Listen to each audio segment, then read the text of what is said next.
3 अध्याय का 19 वचन पढ़ेंगे। यूहन्ना 3 अध्याय का 19 वचन, कोई पढ़ दीजिए जोर से थोड़ा। और दंड की आज्ञा का कारण यह है, दंड की आज्ञा का कारण यह है कि ज्योति जगत में आई, हाँ और मनुष्यों ने अंधकार को ज्योति से अधिक अधिक प्रिय जाना, हाँ क्योंकि उनके काम बुरे थे। हाँ, तो दंड की आज्ञा का कारण क्या है? अब इंसान के ऊपर दंड क्यों है? अब आदम का पाप नहीं है दंड का कारण। इससे पहले जब यीशु मसीह क्रूस पर बलिदान नहीं हुआ था, हम सब दंड के अधीन थे। आदम के पाप के कारण हम सब क्या थे? पापी थे। परंतु यीशु मसीह ने वो सारा कर्ज क्या कर दिया गया? चुका दिया गया। अब अगर हम यीशु पर विश्वास ना करें, अगर यीशु को अपना उद्धार करता और प्रभु कर कर स्वीकार ना करें, अब अगर यदि हम अपने पापों से मन ना फिराएं, तो दंड की आज्ञा है। तो क्या है? क्या कारण? दंड की आज्ञा कारण क्या लिखा? ज्योति जगत में आई, परंतु मनुष्यों ने अंधकार को ज्योति से अधिक क्या जाना? प्रिय जाना। तो इस समय हमें कौन प्रिय है? इस चीज को मेरे प्यारे, अगर संसार प्रिय है तो उसी समय यीशु आपको प्रिय नहीं है। परंतु जब आपको यीशु प्रिय है, उस समय आपको संसार प्रिय नहीं है। दोनों प्रिय हो नहीं सकते हैं। एक समय में एक ही प्रिय हो सकता है। या तो आप ज्योति से बैर रखने वाले हैं, या आप ज्योति से प्रेम करने वाले हैं। ठीक है ना? या तो आप मसीह में हैं, या आप संसार में हैं। यानी कि एक समय में आप दोनों जगह हो नहीं सकते। इस चीज को आप अच्छे से क्या करना। देखो, हम धोखा देने वाली बात, प्रभु आशीष देगा, बरकत देगा, शांति आ रही है, ये क्या है? ये सब क्या है? मतलब एक देखो, ये भी तो कितनी भीड़ के इधर जा रही है बेचारे, लेकिन झूठी तसल्ली पाकर घर को जा रहे हैं। एक आशा से आ रहे हैं, हम उधर जाएंगे, क्या करेंगे जी, लेकिन झूठी आशा लेकर इंसान किधर जा रहा है? उद्धार हो रहा है क्या? कोई उद्धार नहीं है। ठीक है ना? तो इस करके मेरे प्यारे भाई बहनों, इस चीज को अर्जुन भाई आपने समझना है। ठीक है ना? तो इसका 36 वचन भी पढ़ेंगे। 3 का 36। जो पुत्र पर विश्वास करता है, अनंत जीवन उसका है। परंतु जो पुत्र की नहीं मानता, वह जीवन को नहीं देखेगा, परंतु परमेश्वर का क्रोध उस पर रहता है। परमेश्वर का क्रोध क्या है वास्तव में? ये वास्तव में जो दंड है, ये मृत्यु वास्तव में क्या है? ये परमेश्वर का अभी तो तात्कालिक है। जब तक ये धरती है, तब तक धरती के अंदर क्या है? थोड़े समय के लिए क्या है? ये एक लोकप के तौर पर है। अभी इधर क्या है? ये नरक नहीं है, वास्तव में एक तड़पने का क्या है? स्थान है। परंतु जब परमेश्वर न्याय सिंहासन पर बैठेगा, ये पृथ्वी आकाश भाग जाएंगे, तब इन सब को परमेश्वर न्याय सिंहासन के सामने क्या किए जाएंगे? खड़े किए जाएंगे। और उसके बाद किधर होंगे? अनंत काल की क्या होगी? सजा आरंभ होगी, शुरू होगी। ठीक है ना? तो उस चीज को आपने क्या करना है? समझना है। पहला थिस्सलुनीकी उसका 1 अध्याय का 8-9 वचन भी पढ़े। पहला थिस्सलुनीकियों की पत्री 1 अध्याय का 8-9 वचन।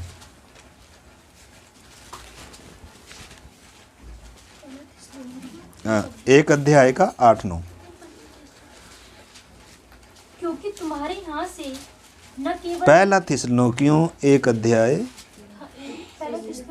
पहले थिस्सलुनीकी 1 का 8-9। हाँ, क्योंकि तुम्हारे यहाँ से न केवल मकिदुनिया और अखिया में प्रभु का वचन एक मिनट सिस्टर। पहला थिस्सलुनीकियों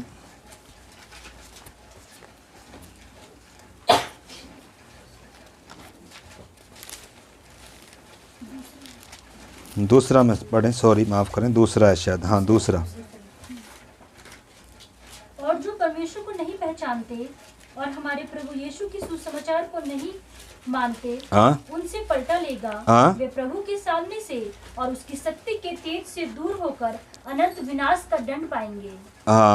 8-9 कहा था मैंने। हाँ, वही तो। इसमें क्या है लिखा है? दंड पाएंगे, और वे प्रभु के सामने से और उसके शक्ति के तेज से दूर होकर अनंत विनाश का क्या? यानी कि एक अनंत क्या है? तो क्या है अनंत विनाश भाई? फिलहाल हम देख रहे मौत क्या है वास्तव में है? एक मौत क्या है?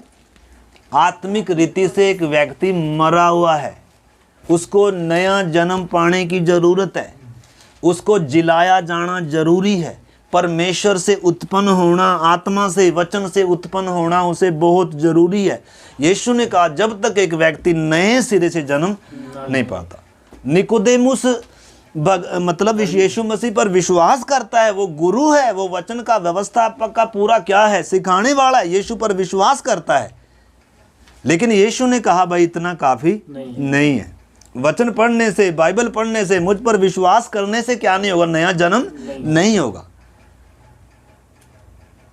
ठीक है ना।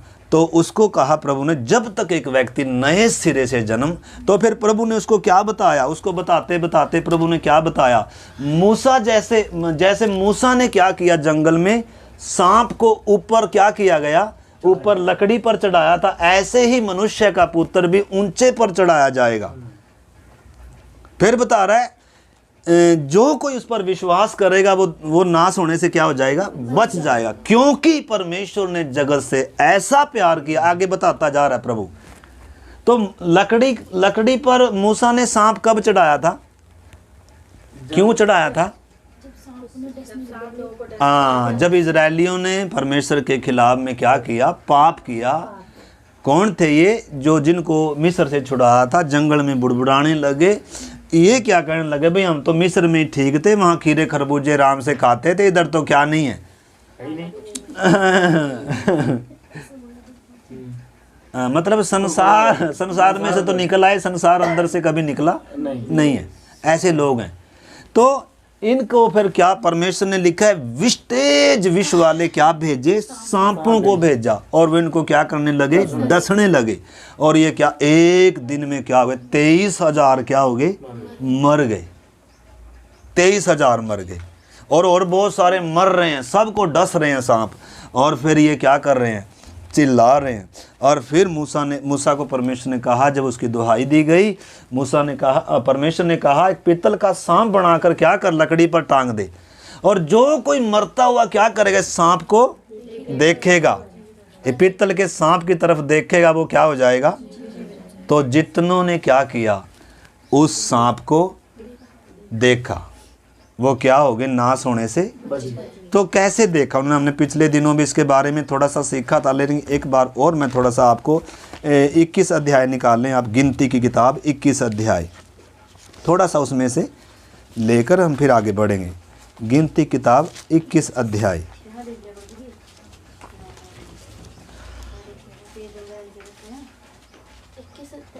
उसका आप 4 से है वो विषय ना, और जब वो बुड़बुड़ा रहे हैं उसका आप पढ़ो 7 से पढ़ो, 6 से पढ़ो। अतः यहोवा ने उन लोगों में तेज विष वाले सांप भेजे जो उनको डसने लगे, और बहुत से इजरायली मर गए। तब लोग मूसा के पास जाकर कहने लगे, हमने पाप किया है, क्योंकि हमने यहोवा के और तेरे विरुद्ध बातें की है। यहोवा से प्रार्थना कर कि वह सांपों को हमसे दूर करे।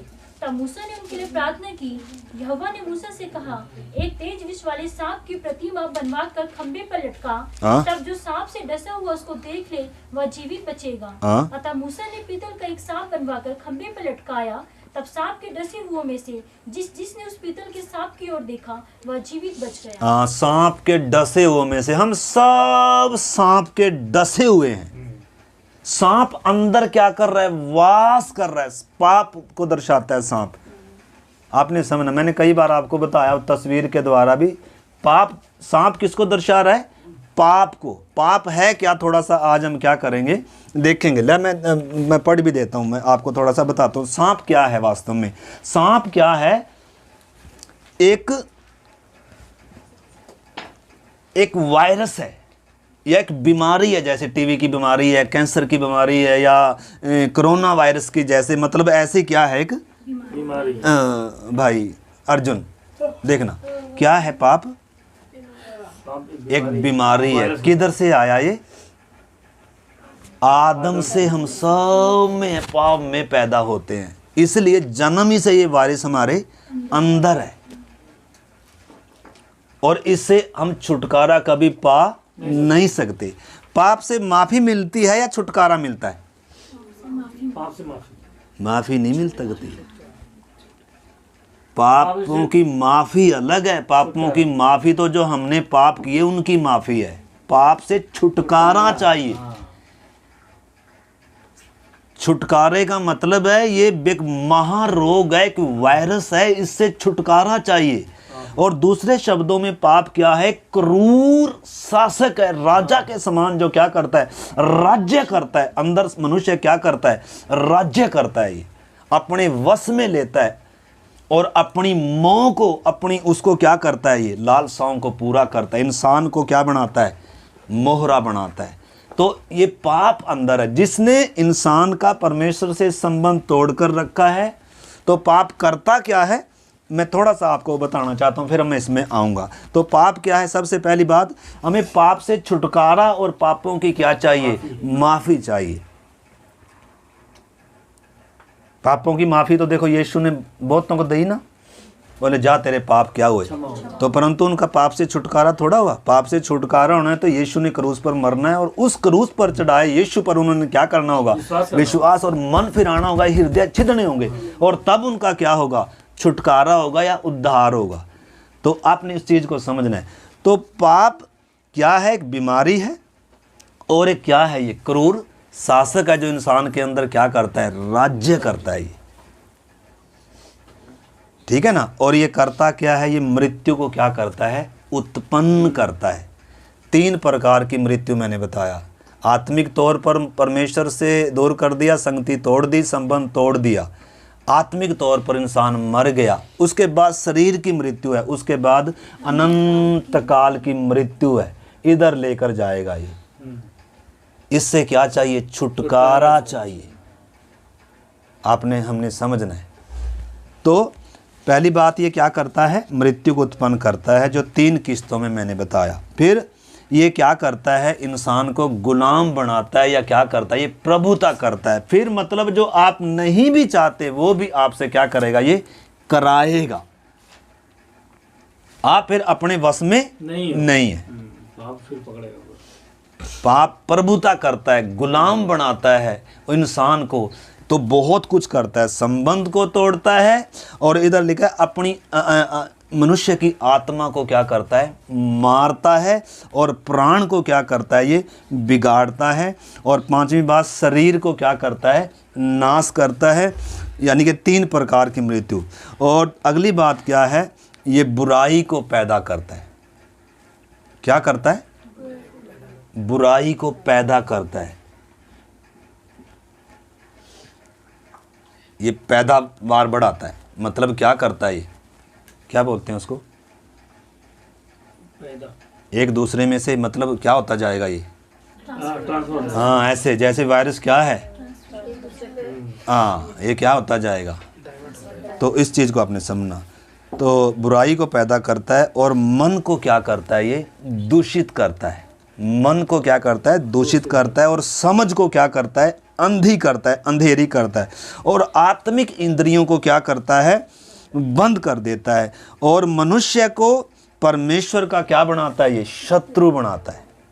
जो इंसान परमेश्वर का मित्र था, नज़दीकी संबंध था, उसी इंसान को ऐसा परमेश्वर का शत्रु बनाया कि उंगली किस पर उठा रहा है?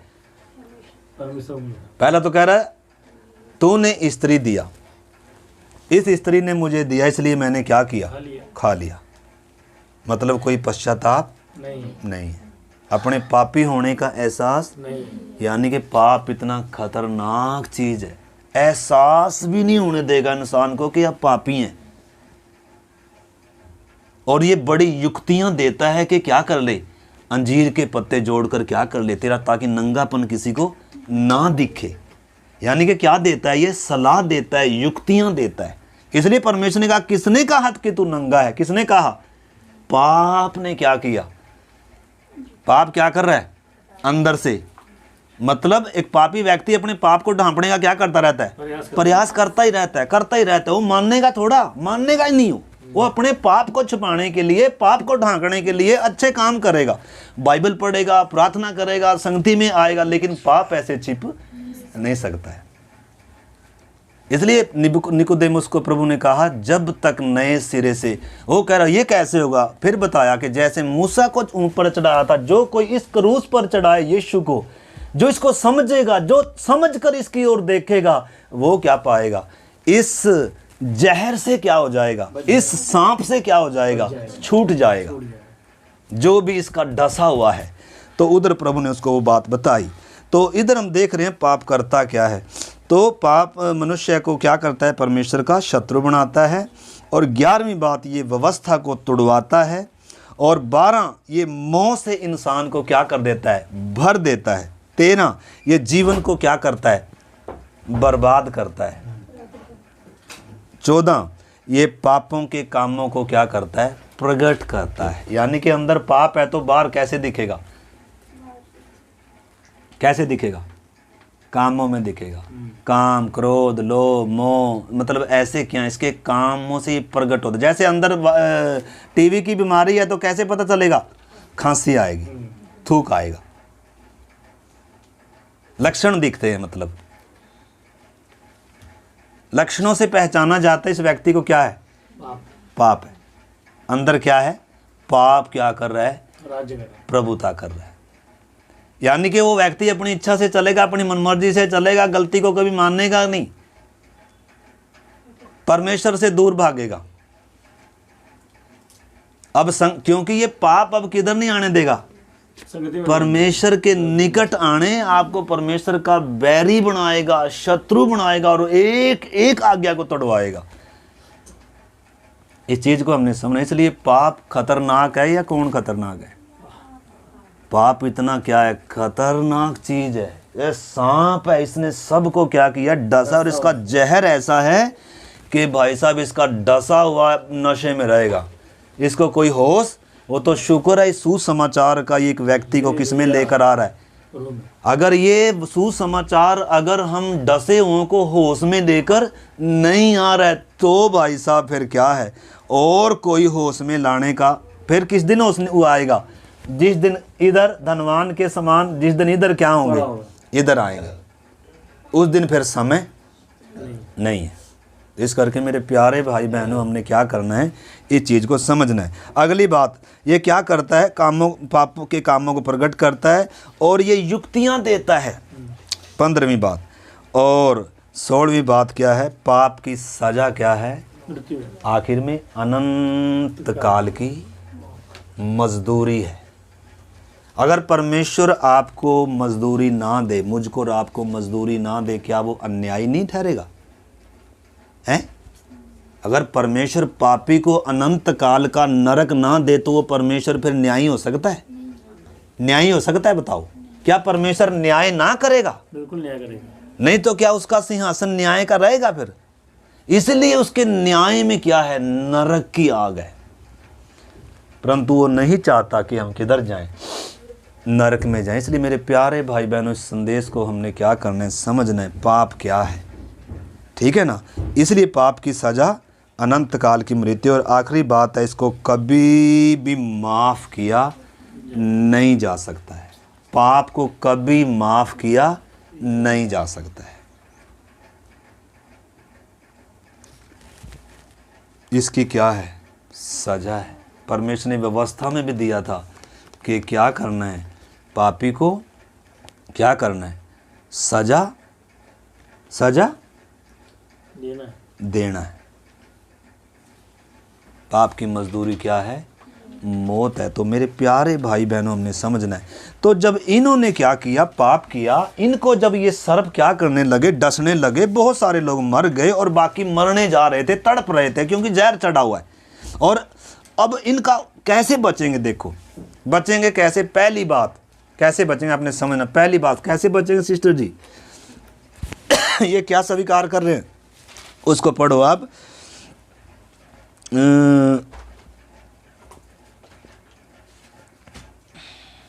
7 वचन।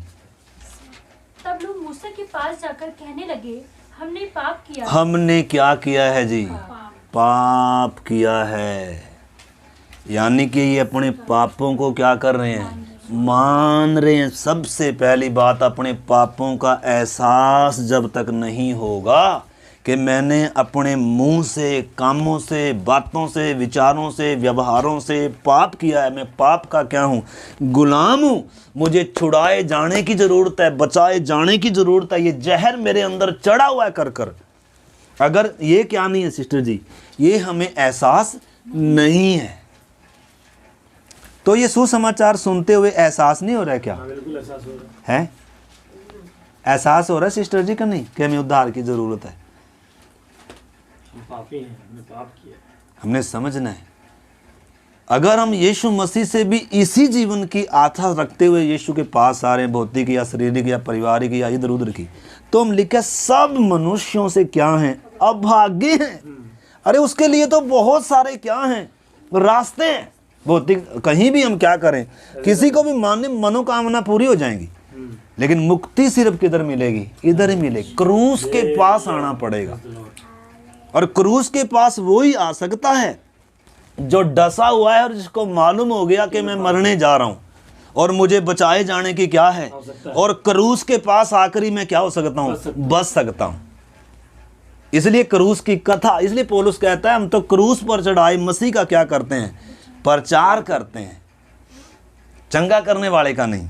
तो इधर मेरे प्यारे भाई बहनों हम देखते हैं, सबसे पहली बात तो वो क्या कर रहे हैं? वो मान रहे हैं कि हमने परमेश्वर के विरोध में पाप किया है। और दूसरी बात, क्योंकि हमने यहोवा के और तेरे विरुद्ध बातें की हैं। हाँ देख दो, इस चीज़ को समझना। पहली बात, हमने पाप किया और हम क्या हो रहे हैं? नाश होने जा रहे हैं, हम मर रहे हैं। बस किसी भी समय हमारे ऊपर क्या, हमारा प्राण क्या होने जा रहा है? निकलने जा रहा है, हम मरने जा रहे हैं। तो वो तो शरीर में मरना था लेकिन हम कौन सी मौत मरेंगे? मौत क्या है? अगर उद्धार नहीं हुआ, पाप से छुटकारा नहीं हुआ, परमेश्वर से मेल नहीं हुआ, पापी होने का एहसास नहीं हुआ, तो उसकी सजा क्या है? डसा हुआ है सर्प ने, अंदर कब्जा कर कर बैठा हुआ है। मैंने कई बार वो बात आपको बताई थी, एक बार और मैं आपको वो दिखाता हूँ। ये डसा हुआ है, डसा हुआ है और पूरा क्या है? कब्जा किया हुआ है। अब ये कैसे पुकारेगा? जब तक इसको होश नहीं आती है। जब इसको होश आएगी, जब ये देखेगा कि मैं मर रहा हूं, मुझे ये मार रहा है और मैं मरने जा रहा हूं, तब ये फिर क्या करेगा? छुटकारे के लिए क्या करेगा? चिल्लाएगा। और चिल्लाने वाले को क्या किया जाएगा? यानी कि सबसे पहले पापी व्यक्ति को प्रभु होश में ला रहा है, जमीन को तैयार कर रहा है, ताकि इसका हृदय क्या हो जाए? छिद जाए। पापी होना कितना वो है, मैं कितनी दयनीय दशा में हूँ, इसको ये क्या हो जाए? मालूम हो जाए। या दूसरी भाषा में, ये देखो जलने जा रहा है, आग में जलने जा रहा है। घर में क्या लगी हुई है? सारे में आग लगी हुई है। लगी हुई है कि नहीं लगी हुई है? अब ये घर में सोया हुआ था आराम से, क्या किया था? हमें नींद बहुत आती है ना, तो ये क्या कर रहा था? सोया हुआ था, और घर में सब में आग लगी, यानी कि अगले ही क्षण ये सब जलने जा रहा था। क्या होने जा रहा था? चलने जा रहा था। हम भी अगले ही क्षण क्या होने जा रहे हैं? अगर उद्धार नहीं पाएंगे तो मेरे प्यारे भाई बहनों, जिस धरती पर हम बैठे हैं ना, इसी धरती के नीचे जाने वाले हैं। बीच में ऐसा सेंटर पॉइंट है ये इधर एक ऐसी जगह है जहाँ तड़प रही हैं रूहें, चिल्ला रही हैं, रो रही हैं, अनंत काल के लिए वो दंड भोगने के लिए क्या है? इधर तड़प रही हैं। इससे क्या चाहिए? छुटकारा चाहिए। तो वो ही बचा सकता है जो हम पापियों के लिए इधर आकर क्या हुआ, जिसने कीमत अदा करी है। आपके किसी और ने इधर आकर कीमत, और सब इधर ही हैं, सारे इधर ही मिलेंगे। जिनको दुनिया मानती आ रही है सारे इधर ही मिलेंगे। उनका शरीर भी सड़ गया, उनका प्राण और आत्मा अधोलोक में अभी भी क्या है भाई साहब? मौत के वश में है। एक ही है माई का, एक ही है इस आकाश के नीचे और पृथ्वी के ऊपर, जिसकी कब्र आज क्या है? खुली हुई है।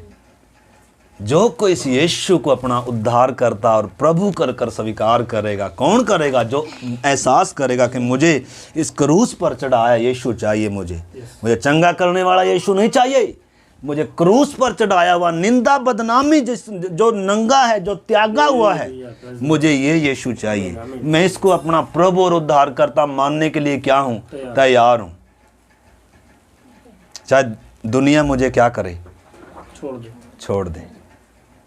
मुझे तो क्या करना है? मुझे उद्धार चाहिए, पापों की माफ़ी चाहिए। नाश होने से क्या होना है? मैंने बचना है। मैंने अपने परमेश्वर से क्या करना है? मेल करना है। तो जब ये चिल्ला रहा है तो कौन आ रहा है जी छुड़ाने के लिए? यीशु मसीह आ रहा है। तो आपको सिर्फ यीशु मसीह छुड़ा सकता है। सांप के भी सिर को किसने कुचला है? यीशु ने कुचला है, इसलिए वो इधर सांप बना हुआ है। यीशु क्या बन गया हमारे लिए?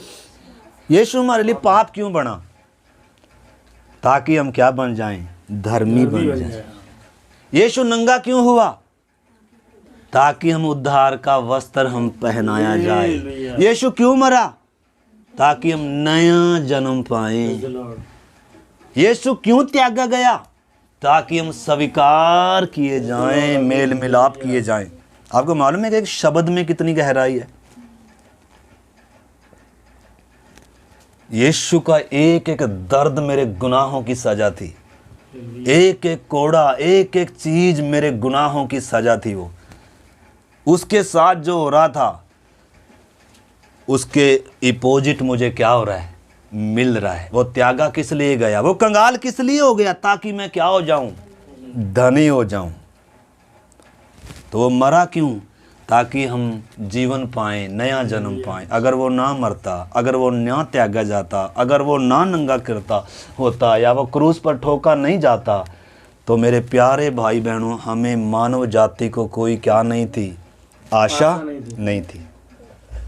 तो हमने समझना है मेरे प्यारे भाई बहनों, यीशु कौन है और मैं कौन हूँ। यीशु किसके लिए मरा? तो इस चीज़ को जब तक हम नहीं समझेंगे, हमें क्या नहीं आएंगी बातें समझ में। तो पहली बात तो इनको मालूम हुआ कि हमने परमेश्वर के विरोध में पाप किया, इसलिए मर रहे हैं। जहर चढ़ा हुआ है, परमेश्वर की आज्ञाओं को तोड़ा है, उस पर विश्वास नहीं किया। ये सबको एहसास हो गया। और दूसरी बात हमने देखा कि हम नाश हो रहे हैं। और तीसरी बात, अब हमारे खुद के सारे प्रयास क्या हैं? व्यर्थ हैं। मतलब हम खुद बच नहीं सकते। जो परमेश्वर ने कहा है ना, उसी तरीके से। तो परमेश्वर ने क्या दिया? अपना इकलौता पुत्र यीशु इसलिए दिया ताकि हमें नाश होने से क्या किया जाए? बचाया जाए। अपने प्रयासों से आप बच नहीं सकते। धर्म अच्छे हैं परंतु धर्म बचाएगा नहीं। गुरु बहुत हैं लेकिन गुरु बचाएंगे नहीं। नाम बहुत हैं लेकिन कोई आपको बचा, वो खुद मर रहे हैं। वो खुद किधर चले गए माता जी? तो इस चीज़ को मेरे प्यारे भाई बहनों हमने समझना है। और चौथी बात क्या है भाई जी, अर्जुन भाई? चौथा एहसास क्या है इनको? अब परमेश्वर की रीति, यानी कि परमेश्वर ने जो ये अब ये अनुभव करते हुए जितनों ने इसकी तरफ देखा है, वो सब क्या हो गए? क्या हो गए? जहर उतर गया उनका। तो मतलब पापी होने की दशा और परमेश्वर का दिया हुआ रास्ता है कर जब क्या कर रहे हैं? विश्वास कर रहे हैं। और जब उस यीशु को अपना प्रभु कर मान रहे हैं, तो वो क्या हो गए? नाश होने से क्या हो गए? बच गए। ऐसे यीशु ने किसको कहा? निकोदेमुस को यही संदेश दिया। यानी कि वो सांप किसकी छाया थी? यीशु मसीह की छाया थी। यीशु मसीह की, कि यीशु संपूर्ण मानव जाति के लिए क्या बनेगा? पाप बनेगा। तो यीशु क्या बना हमारे लिए? क्या बना? पाप बना। क्योंकि सजा किस पर थी? सजा किस पर थी? खतरनाक चीज कौन है? शैतान। अभी जेल में डाला, कैद में डाला, शैतान तो खुला घूम रहा है भाई साहब, अभी चारों तरफ है हमारे। शैतान खतरनाक नहीं है, लेकिन खतरनाक कौन है? पाप है। इस चीज़ को आपने क्या करना है? समझना है मेरे प्यारे भाई बहनों। तो अगर पाप अंदर है तो लेने के लिए कौन आएंगे? यीशु मसीह आएगा। कौन लेने के लिए आएगा? है? मौत के या तो आपको धनवान को लेने के लिए कौन आया था? मौत का फरिश्ता। और लाजर को लेने के लिए कौन आया था? ये देखो नया प्रकाशन। अब्राहम कहाँ से आ गया? लाजर लेना अब्राहम आ गया, लाजर उधर अब्राहम उधर, कितना फर्क है। पुराने में अब्राहम है। लिखा स्वर्गदूत ने उसको ले जाकर कहाँ बिठाया? लाजर की गोद में। तो आपको दूत लेने के लिए अगर यीशु मसीह की आगमन में अगर देरी है तो आज अगर एक विश्वासी मरता है तो लेने के लिए मौत का दूत थोड़ा आएगा। स्वर्गदूत आएगा। कौन आएगा जी? स्वर्गदूत ले जाकर किधर लेकर जा रहा है? विश्राम की जगह में सोया रहे जब तक यीशु बादलों पर आता नहीं है। Praise the Lord। तो आप किधर जाने वाले हैं माता जी? इधर हैं या इधर हैं? इधर इधर देख लो।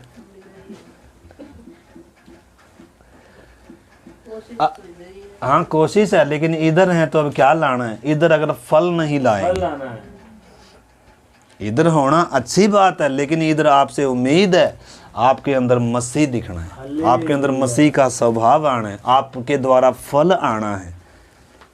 आप इस संसार पर परदेसी और यात्री हैं, प्रमाणित करना है। आप परमेश्वर की संतान है, प्रमाणित करना है। आप जगत की ज्योति हैं, प्रमाणित करना है। आप परमेश्वर की निष्कलंक संतान है, प्रमाणित करना है।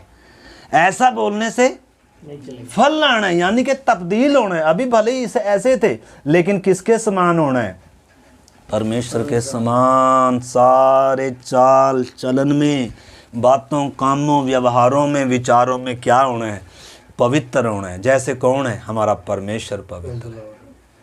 जैसे यीशु पवित्र है, उसकी डील डोलता तक आना है, उसके स्वरूप समानता में आना है। किसको लेने के लिए आएगा? जो उसके बराबर हो गया। बराबर का मतलब है उसकी तरह विचार, उसकी तरह बातें, उसकी तरह क्या हो गया? जब पिता को प्रसन्न करने का उद्देश्य है, धरती पर परदेसी और मतलब जगत के लिए क्या है? तो इस चीज़ को मेरे प्यारे भाई बहनों हमने क्या करना है? समझना है। देखो अर्जुन भाई,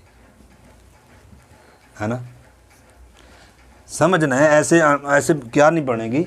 तो अगर आप इधर हैं तो आपको उद्धार चाहिए, अगर आप इधर हैं तो आपने उद्धार के काम में आगे बढ़ना है। उद्धार 3 स्टेप में है। उद्धार पा लिया, उद्धार पाते जा रहे हैं, और उद्धार पाएंगे जब यीशु बादलों पर आएगा। माता जी क्या हो जाएंगे? क्या हो जाएंगे? उसी के समान।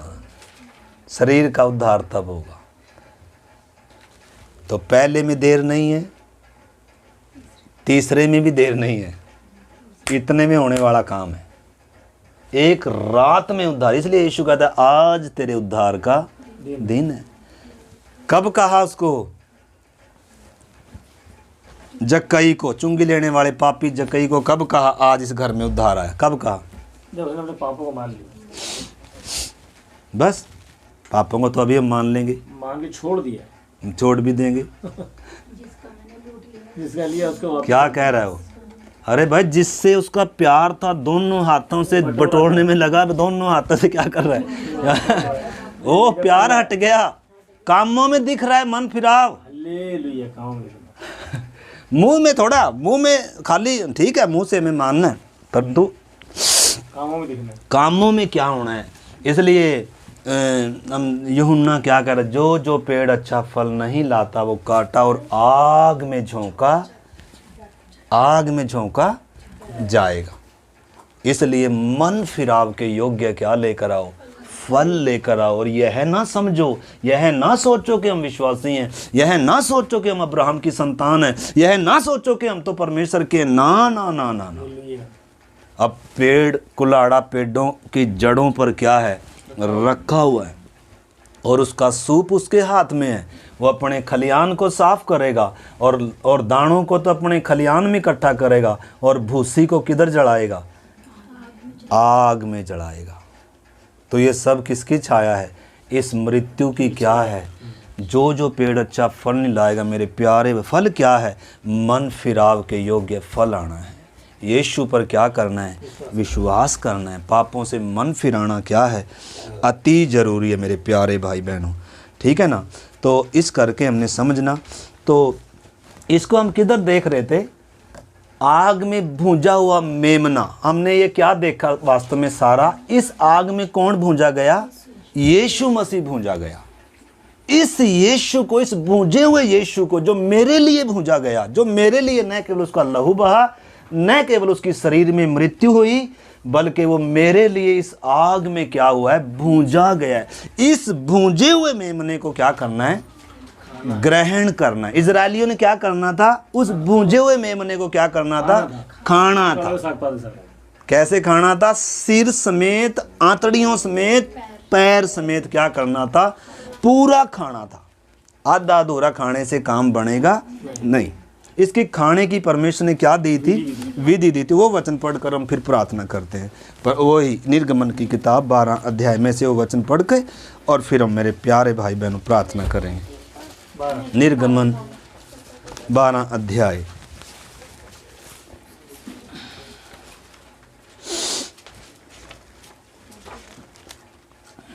निर्गमन की किताब 12 अध्याय, उसका आप पढ़ो।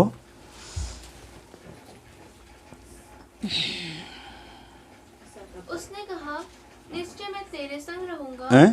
क्या पढ़ो, निर्गमन 12 अध्याय, मेमना कहाँ है,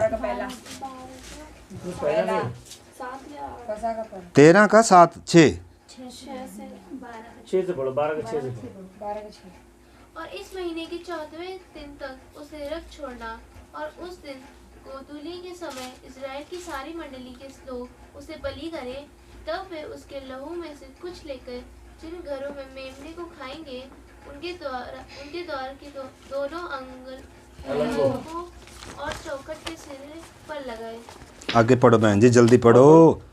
और वे उसके मांस को उसी रात आग में पूछकर अख़मीरी रोटी और कड़वे साग-पात के साथ खाएं। उसको सिर, पैर और अंतड़ियों समेत आग में पूछकर खाना, कच्चा या जल में कुछ भी पकाकर ना खाना। हाँ, बस थोड़ी देर हम प्रार्थना करेंगे, छोटा सा बात बता के। तो कैसे खाना है, भूंजे हुए को, यानी कि कौन से यीशु को स्वीकार करना है, इस यीशु को स्वीकार करना, मानना है, मन में विश्वास करना है और मुंह से क्या करना है, अंगीकार करना है कि मुझ पापी के लिए यीशु क्या हुआ है, मरा है, गुनहगार मैं था, ऐसा कर कर। और फिर इतना विश्वास नहीं करना। अब इजरायलियों ने क्या करना था, उसको खाना था। यीशु ने भी कहा ना, जो जीवन की रोटी मैं हूं, या एक बार कहा, जो मेरा मांस खाता है उसमें क्या है जीवन, जो मेरा मांस नहीं खाता उसमें जीवन नहीं है। तो इस करके इन बातों को क्या करना है, समझना है। भूंजा हुआ, ऐसे भूंजा गया वो मेमना। वो मेमना तो कैसे भूंजा उन्होंने, लकड़ी की आग में, लेकिन ये मेमना कैसे भूंजा गया, परमेश्वर के क्रोध की आग में। ये हम प्रत्येक ने न केवल दिल से, मन से विश्वास करना है, बल्कि इस पर विश्वास करके इसे ग्रहण करना है। और उसके साथ साथ इधर लिखा है, खमीरी रोटी और कड़वे साग पात के साथ खाना है। तो खमीर में हमने देखा था, खमीर किसको दर्शाता है वास्तव में। पहली बात उसमें हमने देखी थी, खमीर वास्तव में एक ऐसी चीज़ है जिसको यहूदी लोग अपने आटे में मिलाते थे और धीरे धीरे आटा क्या हो जाता था, फूल जाता था, यानी कि टेस्टी कुछ वो ऐसा भोजन बनाते थे। तो पहली बात हमने सीखी थी, खमीर क्यों नहीं लगाना, क्योंकि खमीर में समय लगता है और आपने समय लगाना, क्या करना है, फुर्ती से क्या करना है, आपने इसको खाना है। कैसे खाना है, हाथ में, पाँव में जूता होना है, कमर बंधी होनी है और हाथ में लट्ठी, मतलब बैठकर जूते उतार कर आराम से खाने की चीज़ नहीं है ये कैसे खाना है, तैयारी के साथ। क्यों तैयारी के साथ, क्योंकि अभी आपका सफ़र क्या होने जा रहा है, आरंभ होने जा रहा है। अभी आपने क्या करना है, मिस्र को छोड़ना है।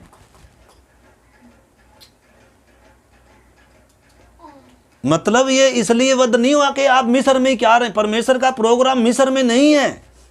मिस्र में आप गुलाम हैं, मिस्र में दंड की आज्ञा हो चुकी है, उधर से तो क्या होना है, निकलना है। आप अभी पाकिस्तान में हैं, मतलब पाकिस्तान का मतलब शत्रु के बस में उसमें है, इलाके में है। लाल समुंदर क्या करना है? पार करना। लाल समुंदर किसको दर्शाता है? बपतिस्मे को। यानी कि जब तक आप बपतिस्मा नहीं लेते किधर हैं? तो बपतिस्मा कब ले सकते हैं?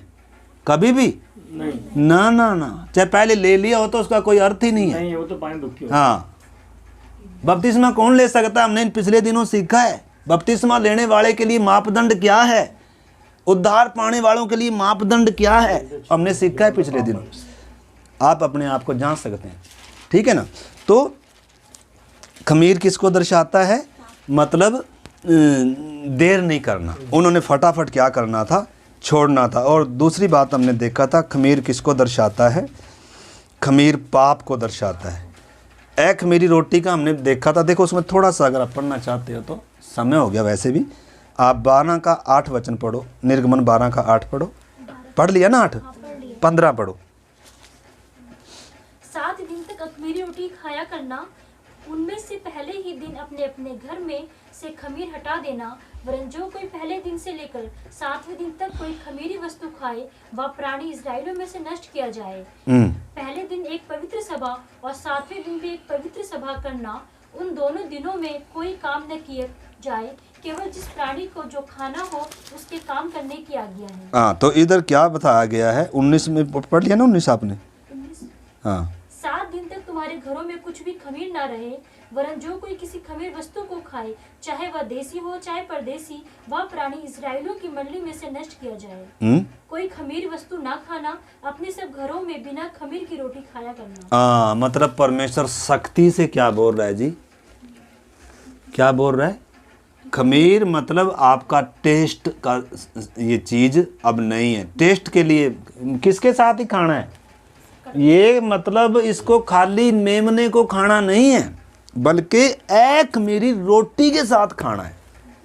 मतलब खमीर को हटाना भी है। तो अपने घरों में से खमीर क्या करना है? उन्होंने हटाना। खमीर किसको भी दर्शाता, हमने देखा था, पाप को दर्शाता है। अर्जुन भाई, किसको दर्शाता है? लिखा थोड़ा सा खमीर पूरे नए जीवन को, जो आपको नया जीवन प्रभु दे रहा है, अगर ये खमीर नहीं हटाया, अगर खमीर नहीं हटाया तो फिर पूरा गूंथा हुआ आटा ही क्या हो जाएगा? पूरा जीवन ही क्या हो जाएगा? बहुत सारे उदाहरण हैं। उसमें एक वचन हमने पढ़ा था, उसमें गलातियों की पत्री में से पढ़ा था शायद, वो पढ़े हम। गलातियों 5 अध्याय 7 और 9 वचन, 7 से 9। गलातियों की पत्री में पढ़ा था। बस अभी हम ख़त्म करने जा रहे हैं। गलातियों की पत्री मैं देखता हूँ। हाँ,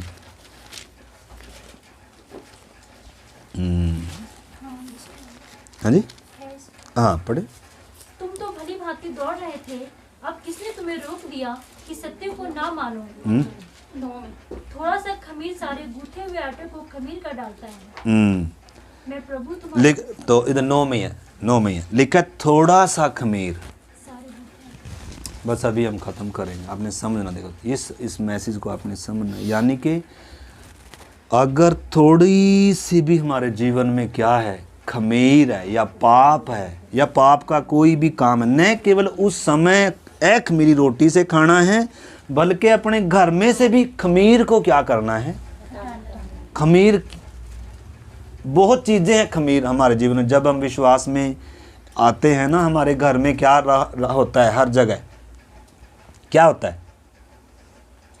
हमारे मोबाइल में खमीर होता है, हमारे टीवी में खमीर होता है, हमारी किताबों में खमीर होता है, हमारे जीवन में खमीर होता है, हमारे देखने में खमीर होता है, हमारे बोलने में खमीर होता है, हमारे व्यवहारों में खमीर होता है। मतलब क्या होता है? हर क्षेत्र में पाप होता है। चोरी, बेईमानी, चुगली, ठगी, ये सब बातें क्या होती हैं? ये होती हैं। इस खमीर को क्या करना है? इस पाप को भी क्या करना होगा? अगर नहीं हटाएंगे तो ये जो जीवन प्रभु दे रहा है, नया मन दे रहा है, नया जीवन दे रहा है, नई शुरुआत दे रहा है ना प्रभु उनको, जिसमें गुलामी नहीं होगी, तो धीरे धीरे क्या हो जाएगा? फिर क्या हो जाएगा? पहला कुरिन्थी देखो 5 अध्याय का 6 से भी पढ़ो। पहला कुरिन्थी 5:6 से।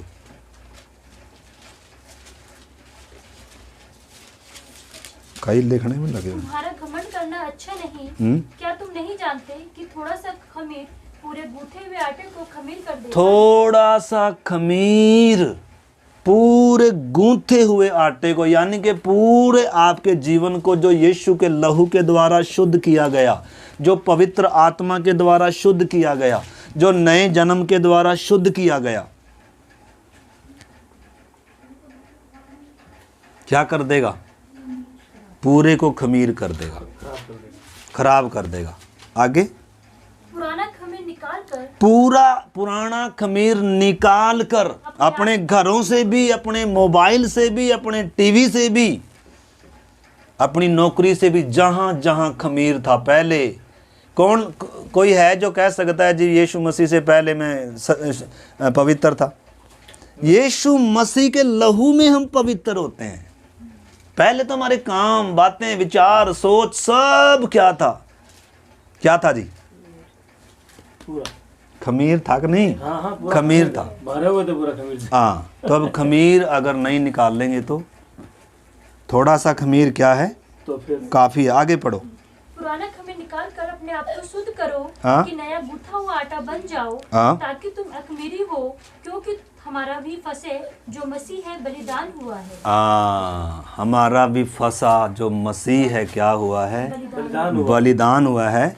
आगे, इसलिए आओ उत्सव में आनंद मनाएं। हम उत्सव में आनंद मनाएं, ना तो पुराने खमीर से, न तो पुराने खमीर से, और न बुराई और और दुष्टता के खमीर से, न दुष्टता खमीर से, परंतु सिधाई और सच्चाई की खमीरी रोटी से। तो इस करके मेरे प्यारे भाई बहनों, हमने दो बातें देखी थी, बपतिस्मा और लाल समुंदर पार करना और फसा का मनाया जाना। फसा का मनाया जाना। लाल समुंदर पार करने से पहले क्या मनाया गया? उसको उठा के थोड़ा पर ले जाओ। लाल समुंदर पार करने से पहले मुझे ऐसा लग रहा है मेरे साथ नहीं है कर लाल समुद्र से पहले हम लोग फसा मनाया था। फसा में क्या किया जाता है मेरे प्यारे भाई बहनों? देखो ये सब हमारे लिए क्या है? छाया है। हमें घोलकर कोई नहीं पिलाएगा हमारा नशा उतारने के लिए, हमारी नींद को उतारने के लिए। ये वचन सुनते सुनते पवित्र आत्मा लोगों के ऊपर उतर आता था, लोगों के हृदय छिद जाते थे, लोग अपने पापों से मन फिराते थे। हमने समझना, किसी को नींद आती नहीं थी, किसी को वासियाँ आती नहीं थी मेरे प्यारे भाई बहनों।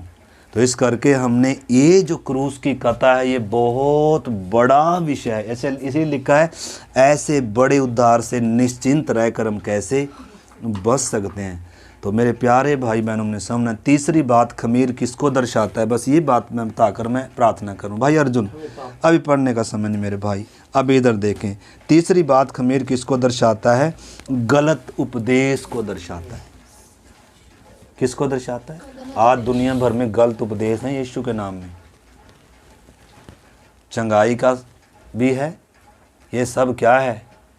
क्या है ये? मतलब आत्मिक बातों से आपका ध्यान हटाकर, मतलब नासवान इस मिट्टी के बदन पर क्या लगाया गया है? ध्यान। असली चीज से, प्राण और आत्मा से मन हटाकर, परमेश्वर से, उद्धार से मन हटाकर, अनंत काल के जीवन से मन हटाकर शैतान ने क्या किया? लोगों को क्या किया? झूठे उपदेशकों को खड़ा किया, झूठे शिक्षकों को खड़ा किया, जो चंगाई सभाएं, जो आशीषों का प्रचार कर रहे हैं। ये खमीर है, इस खमीर को भी क्या करना है? निकालना है। इस खमीर को भी लगने नहीं देना। ये भी सुनना नहीं है, ये भी सुनना नहीं है। नहीं तो इधर तो कष्ट का विषय है, वो क्या बोलेंगे? आशीष का विषय। आप किधर जाएंगे? आशीष के पीछे जाएंगे भागे, क्योंकि ये भी तो यीशु ही है। लेकिन दूसरा यीशु है, दूसरी आत्मा है, दूसरा सुसमाचार है। उधर पापों के प्रति पश्चाताप नहीं है, मन फिराव नहीं है, परमेश्वर से मेल नहीं है, उद्धार की खुशी नहीं है। भौतिक खुशी है, धन दौलत की खुशी है, शरीर की खुशी है। तो इस करके मेरे प्यारे भाई बहनों, इधर सख्ती से यीशु ने भी सख्ती से कहा है और प्रेरितों ने भी सख्ती से कहा है कि इस खमीर को भी, यीशु ने भी कहा फरीसियों के खमीर से क्या रहना? सावधान। मतलब बहुत सारे ऐसे हैं आज भी फरीसी, या मतलब परमेश्वर को ही मानते हैं, वो भी वचन ही पढ़ते हैं, बाइबल उनके पास है, लेकिन उपदेश नरक का है, स्वर्ग का नहीं है, नरक का है, मन फिराव का नहीं है, पश्चाताप का नहीं है, धरती का है, स्वर्गीय नहीं है, शरीर का है, आत्मा का नहीं है, इधर जा लेकर। इसलिए यीशु कहता है हर कोई जो मुझे प्रभु प्रभु कहता है स्वर्ग के राज्य में प्रवेश नहीं करेंगे। झूठे भविष्यद्वक्ता खड़े होंगे, झूठे मसीह खड़े होंगे, हो सकता है तो बहुत सारे चुने हुओं को भी क्या कर लें, भरमा लें। तो मेरे प्यारे भाई बहनों, थोड़ी बात हमने देखा कि खमीर क्या, इसमें बहुत सारे वचन हैं। इसलिए पौलुस क्या कहता है, मैं डरता हूँ कि जैसे सांप ने क्या किया, चतुराई से हवा को बहकाया। कैसे बहकाया, क्या बनकर आया, मित्र बनकर आया। मित्र बनकर आया, तो कैसे ही आएंगे ये भी, ये मित्र बनकर। अभी हम प्रार्थना करेंगे। मेरे प्यारे भाई बहनों, इधर समझना, यीशु ने कहा झूठे उपदेशक होंगे, झूठे शिक्षक होंगे। प्रेरितों ने भी यही शिक्षा दी, मैं उसमें नहीं जा रहा। इसलिए आइए इस दोपहर के समय, आइए मेरे प्यारे भाई बहनों, घुटना टेके हम अपने पापों का एहसास करें। अंदर एहसास होना है कि मैं जन्म से क्या हूँ। अगर अभी तक आपने उद्धार नहीं पाया, पापों की क्षमा नहीं पाई, परमेश्वर से मेल, वो स्वर्गीय आनंद, वो खुशी नहीं पाई, परमेश्वर का राज्य लिखा खाना पीना नहीं है, परंतु वो धार्मिकता है, वो मेल मिलाप है, और वो आनंद है जो पवित्र आत्मा से होता है। आइए हम प्रभु से विनती करें, प्रभु इन दिनों ये वचन सुनते सुनते हमारे हृदय छिदे प्रभु, हमें पापों का एहसास करा, पवित्र आत्मा कायल करे हमें प्रभु। अगर हमने उद्धार पाया है तो प्रभु हमारे उद्धार के काम में आगे बढ़ने में हमारी सहायता कर। आइए हम प्रभु से विनती करें, प्रभु ये वचन हमारे न्याय का कारण ना बने, ये वचन हमारे उद्धार का कारण बने प्रभु। प्रभु हमारी आत्मिक उन्नति का कारण बने प्रभु। हमारा हृदय एक अच्छी जमीन हो प्रभु, हम प्रभु बंजर जमीन ना हो, हम मार्ग के किनारे के ना हो प्रभु। प्रभु हम कठोर पत्थर हृदय के ना हो प्रभु, हमारे अंदर मांस का हृदय हो प्रभु।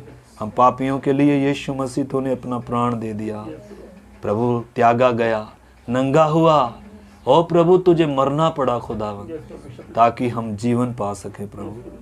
प्रभु हर एक भाई बहन को प्रभु इस विषय को पहचानने के लिए, इस उद्धार की गंभीरता को, पाप की भयानकता को और परमेश्वर के न्याय को पहचानने के लिए मदद करें। पवित्र आत्मा आप कायल करें हर एक को प्रभु, निरुत्तर करें खुदावन। प्रभु हृदय छिदे प्रभु, मन टूटे प्रभु, अपने पापी होने की दशा को हर एक एक को एहसास करने के लिए, और जिन्होंने पापों की माफ़ी पाई प्रभु उनको स्वर्गीय उस आशा में एक एक दिन बढ़ने के लिए, तुझ में आनंदित होने के लिए प्रभु, पूरा गूंथा हुआ आटा बनने के लिए आप सहायता करें प्रभु। आपके हाथ में सौंपते हैं खुदावन। आइए हम में से कोई एक जन सिस्टर के साथ, मैं चाहता हूँ प्रार्थना करें सिस्टर प्रिया के साथ। धन्यवाद हमारे जीवित परमेश्वर पिता प्रभु जी, हम आपके हजूरी में आते हैं प्रभु, आपको धन्यवाद करते हैं प्रभु जी। सच्चे प्रभु आप हमारे लिए फंसा हुए प्रभु जी, हम धन्यवाद करते हैं प्रभु जी कि आपने प्रभु हमारे लिए प्रभु क्रूस पे चढ़ के प्रभु जान को दिया प्रभु जी। और सच्चे प्रभु हम उस क्रूस को देखते हैं परमेश्वर पिता प्रभु जी, हमें प्रभु आपने बचाया है प्रभु पापों से प्रभु जी। हम धन्यवाद करते हैं परमेश्वर पिता प्रभु, हमारे जीवन में कोई भी ऐसे काम नहीं थे प्रभु, कोई खूबियाँ नहीं थी परमेश्वर पिता प्रभु, हम कितने प्रभु पाप में थे, दलदल में थे प्रभु, जहाँ बहुत सारा बदबू था प्रभु, कीचड़ था प्रभु जी, लेकिन आपने सच्चे प्रभु उस पाप से निकाल के प्रभु, उस दलदल की कीच में से निकाल के प्रभु जी हमें प्रभु बाहर निकाला है परमेश्वर पिता, अपने उस कीमती लहू को दे करके अपने प्रभु हमें मोल खरीदा है प्रभु जी। हम धन्यवाद करते हैं परमेश्वर पिता प्रभु, आपके उस गहरे प्यार के लिए हम धन्यवाद करते हैं प्रभु जो आपने हमसे किया है प्रभु, कि सच्चे प्रभु आप हमें पाप में ना देख सके प्रभु जी, उस तड़पने में नहीं देख सके प्रभु जी, इसलिए प्रभु आप स्वर्ग से उतर के प्रभु इस पृथ्वी पे आए परमेश्वर पिता प्रभु, अपना पूरा वैभव को महिमा को छोड़ के प्रभु जी हमारे प्रभु एक साधारण से इंसान बन के प्रभु जी हर एक उन दुखों को सहा प्रभु जी जो हमें सहना था प्रभु, उन कोड़ों को प्रभु आपने हमारे लिए सहा प्रभु, उस कांटों के ताज को सहा प्रभु जी। सच प्रभु आपने अपने एक खून का कतरा भी हमारे लिए बहा दिया प्रभु, हम धन्यवाद करते हैं प्रभु, उसकी मृत्यु को याद करके प्रभु जी हमारे हृदय प्रभु छीनने पाए परमेश्वर पिता प्रभु, हमारे इस भूमि को प्रभु, हमारे इस मनो को प्रभु आप अच्छा भूमि बना दीजिए प्रभु जी। इस भूमि को प्रभु जी हमारे अंदर प्रभु एक नया हल लगा दीजिए परमेश्वर पिता प्रभु, ताकि प्रभु इस जीवन में प्रभु, इस मन में प्रभु जी वो बीज प्रभु अधिकाई से बसने पाए परमेश्वर पिता प्रभु, हम इस सच्चाई को प्रभु समझने पाए परमेश्वर पिता प्रभु जी। और हम प्रभु हमारी जो भी बुद्धि को बंधी हुई है प्रभु, जो हम अंधे प्रभु, जो नहीं देख पा रहे प्रभु, हम में से हर एक की बुद्धि को भी आप खोल दीजिए परमेश्वर पिता प्रभु, कि आपके उस गहरे प्यार को हम देखने पाए परमेश्वर पिता प्रभु जी। हर एक प्रकार का अंधकार को प्रभु हमारे जीवन से दूर कर दीजिए परमेश्वर पिता प्रभु। धन्यवाद प्रभु, हम लोगों को प्रभु इन अंतिम दिनों में तैयार करिए परमेश्वर पिता। सच्चे प्रभु, जिस प्रकार पौलुस कहता है कि मैं मुझे डर है प्रभु कि जैसे पहले हवा बहकाई गई, उसी प्रकार हम लोग ना बहकाए जाए। हाँ प्रभु जी, हम लोग प्रभु आपके भय भक्ति में बढ़ने पाए परमेश्वर पिता प्रभु, हम भरमाए ना जाने पाए प्रभु इस झाड़ियों में प्रभु, इस संसार के अभिलाषों में प्रभु, लालसाओं में प्रभु जी, इस संसार की चीजों में हम लोग फंसने ना पाए परमेश्वर पिता प्रभु, लेकिन अपनी दौड़ को पूरी करने पाए प्रभु, क्योंकि हमारा लक्ष्य सिर्फ आप है परमेश्वर पिता प्रभु जी। हम पे आप ऐसा अनुग्रह करें प्रभु कि हम आपके साथ चलने पाए प्रभु, संसार को छोड़ के सलीब को लेकर प्रभु ना लौटने पाए प्रभु, पीछे मुड़ के ना देखने पाए प्रभु, लेकिन हम आपकी ओर देखने पाए परमेश्वर। हमारी आंखें सदैव आपकी ओर देखती रहे परमेश्वर पिता प्रभु। हमारे जीवन में यहाँ पे जितने लोग भी बैठे प्रभु, हर एक लोगों के जीवन से जो कोई अगर निराशा में है प्रभु, तो आप उन निराशा को भी दूर कर दीजिए परमेश्वर पिता, क्योंकि हमारी आशा आप में परमेश्वर पिता। हम क्लेश में स्थिर रहने पाए प्रभु, प्रार्थना में नित्य लगे रहने पाए परमेश्वर पिता प्रभु जी। ऐसा अनुग्रह आप हम लोगों पे कर दीजिए परमेश्वर पिता। इन अंतिम दिनों में प्रभु आप हमको तैयार करें परमेश्वर पिता प्रभु, कि और ज्यादा से ज्यादा प्रभु, जिस प्रकार वचन में लिखा है प्रभु, कि जैसे जैसे तुम उन दिनों को आते हुए देखो, और ज्यादा एक दूसरे के साथ संगति करो, एक दूसरे को उत्साह करो। हाँ प्रभु जी, हम एक दूसरे के लिए प्रभु आशीष का कारण होने पाए, एक दूसरे को उत्साह करने वाले होने पाए, पुराना खमीर को हटाने पाए प्रभु, पुराने जीवन को प्रभु भूल के आगे बढ़ने पाए परमेश्वर पिता प्रभु। हमारे चाल चलन को आप बदल दीजिए प्रभु, हमारे मनों को आप बदल दीजिए प्रभु जी, हमारे विचारों को आप बदल दीजिए प्रभु, हमें शुद्ध और पवित्र कर दीजिए प्रभु, ताकि जब आप बादलों पे आए प्रभु, हम लोग एक कुंवारी प्रभु दुल्हन के समान आपके पास आने पाए प्रभु। हमें अपने डिडोल में बना दीजिए प्रभु, हमें अपने स्वरूप में बना दीजिए परमेश्वर पिता। आपका वो स्वभाव हमारे अंदर उत्पन्न कर दीजिए प्रभु, अपनी नई आत्मा को हमारे अंदर उंडेल दीजिए प्रभु, अपना अभिषेक से हम लोगों को भर दीजिए प्रभु, अपनी सामर्थ से हम लोगों को भर दीजिए प्रभु। हम लोग अपने आप को खाली कर देते हैं प्रभु जी, ताकि आप हमें भरे परमेश्वर पिता प्रभु जी। हमारे अंदर सारे कचरों को भी आप दूर कर दीजिए प्रभु जी। धन्यवाद प्रभु, धन्यवाद प्रभु, धन्यवाद पिता। आपने हमारी प्रार्थना को सुना है प्रभु, हम धन्यवाद करते हैं आज के अच्छे वचन के लिए प्रभु, जो आपके दास ने हमारे बीच में बोला है प्रभु। हम धन्यवाद करते हैं प्रभु कि सच में प्रभु आपने एक अच्छे दास हमारे बीच में रखे प्रभु, जो हमें सिखाते और समझाते हैं परमेश्वर पिता प्रभु। हम धन्यवाद करते हैं आज के इस दिन के लिए, धन्यवाद करते हैं आपकी उपस्थिति के लिए, धन्यवाद करते हैं पिता। धन्यवाद के साथ इस प्रार्थना को प्रभु यीशु मसीह के नाम से मांग लेते हैं, आमीन आमीन। अब हमारे प्रभु यीशु मसीह का अनुग्रह, पिता परमेश्वर का प्रेम और पवित्र आत्मा की संगति और सहभागिता हम सबों के साथ और तमाम दुनिया भर में प्रभु के लोगों के साथ यीशु मसीह की आगमन तक होता रहे, आमीन। सबको जय मसीह की।